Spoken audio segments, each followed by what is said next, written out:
Hello दोस्तों, India world update में आपका स्वागत है। तो चलिए दोस्तों, आज बात करते हैं यूनिवर्स की। दोस्तों, क्या कभी आपने सोचा है कि पूरा आसमान तारों से भरा हुआ है लेकिन फिर भी रात क्यों काली होती है? यदि यूनिवर्स में करोड़ों अरबों स्टार्स हैं, फिर भी यूनिवर्स में इतना अंधेरा क्यों होता है? तो अब प्रश्न ये उठता है कि पृथ्वी के एटमॉस्फेयर में तो हमें प्रकाश दिखाई देता है, लेकिन क्यों दिखाई देता है? और दिखाई देता भी है तो पृथ्वी के बाहर हमें अंधकार क्यों दिखाई देता है? तो जानते हैं अब इसके कारण। अब दोस्तों, हमें पता है कि हमारी पृथ्वी पर प्रकाश सूर्य की रोशनी के कारण होता है, हर कोई जानता है। लेकिन जब पृथ्वी अपने एक्सिस पर घूमती है तो जहाँ एक तरफ सूरज की रोशनी पड़ती है तो दूसरी तरफ अंधेरा होता है। लेकिन दोस्तों, याद रखें कि पृथ्वी का आकाश नीला होता है, वो हमें नीला दिखाई देता है तो कभी हमें नारंगी दिखाई देता है, कभी हमें वाइट दिखाई देता है। क्यों? नीला होने का कारण है नाइट्रोजन और ऑक्सीजन।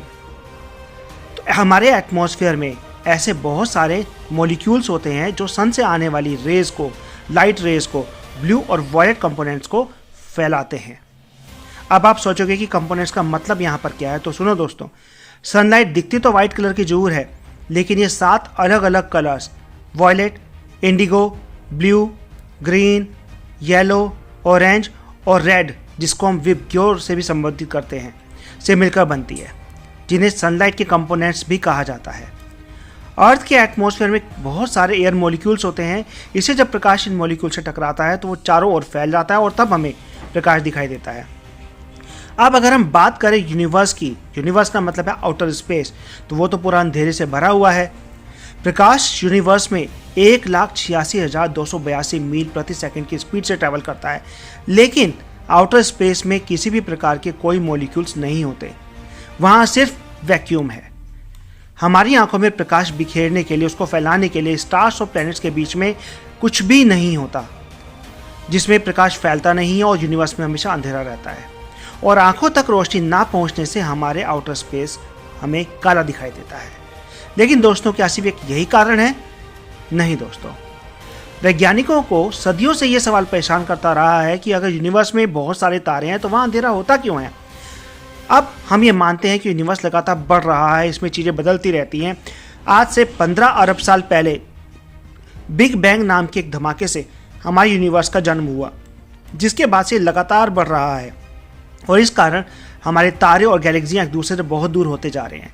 हालांकि ये बेहद तेज़ी से नहीं चल रहे, लेकिन फिर भी प्रकाश को एक जगह से दूसरी जगह पहुंचने में काफ़ी समय लग जाता है।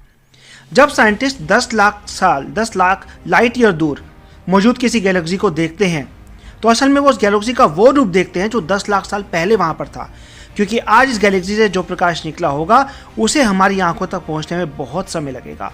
इसका मतलब ये है कि बहुत दूर से आने वाला प्रकाश रास्ते में नष्ट भी होता रहता है और कई बार प्रकाश उस स्पेक्ट्रम में नहीं रह जाता जिसे हम नेक्ड आई से देख सकते हैं। साइंटिस्ट का विचार है कि क्योंकि हमारा यूनिवर्स लाइट की स्पीड से तेजी से विस्तार कर रहा है, दूर से आने वाला प्रकाश इंफ्रारेड वेव्स, माइक्रोवेव्स और रेडियो वेव में बदल जाता है, जिन्हें हमारी आंखें नहीं देख सकती हैं। सितारे सभी रंगों में प्रकाश देते हैं, यहाँ तक कि वे रंग भी जो मानव आंखों को दिखाई देता है या दिखाई नहीं देते हैं, जैसे अल्ट्रावायलेट या इंफ्रारेड। अगर हम माइक्रोवेव देख सकते होते तो सारी जगह चमक जाती और हम हर चीज़ देख सकते थे और हमें आउटर स्पेस भी प्रकाश से भरा हुआ दिखाई देता। तो दोस्तों, अगली वीडियो में फिर मिलते हैं कुछ और इंटरेस्टिंग फैक्ट के साथ। और अगर आपको वीडियो पसंद आए तो लाइक, शेयर और सब्सक्राइब जरूर करें। और अगर आपको किसी स्पेशल टॉपिक पर वीडियो चाहिए तो नीचे दिए कमेंट बॉक्स में अपने टॉपिक्स बताएं। Thank you.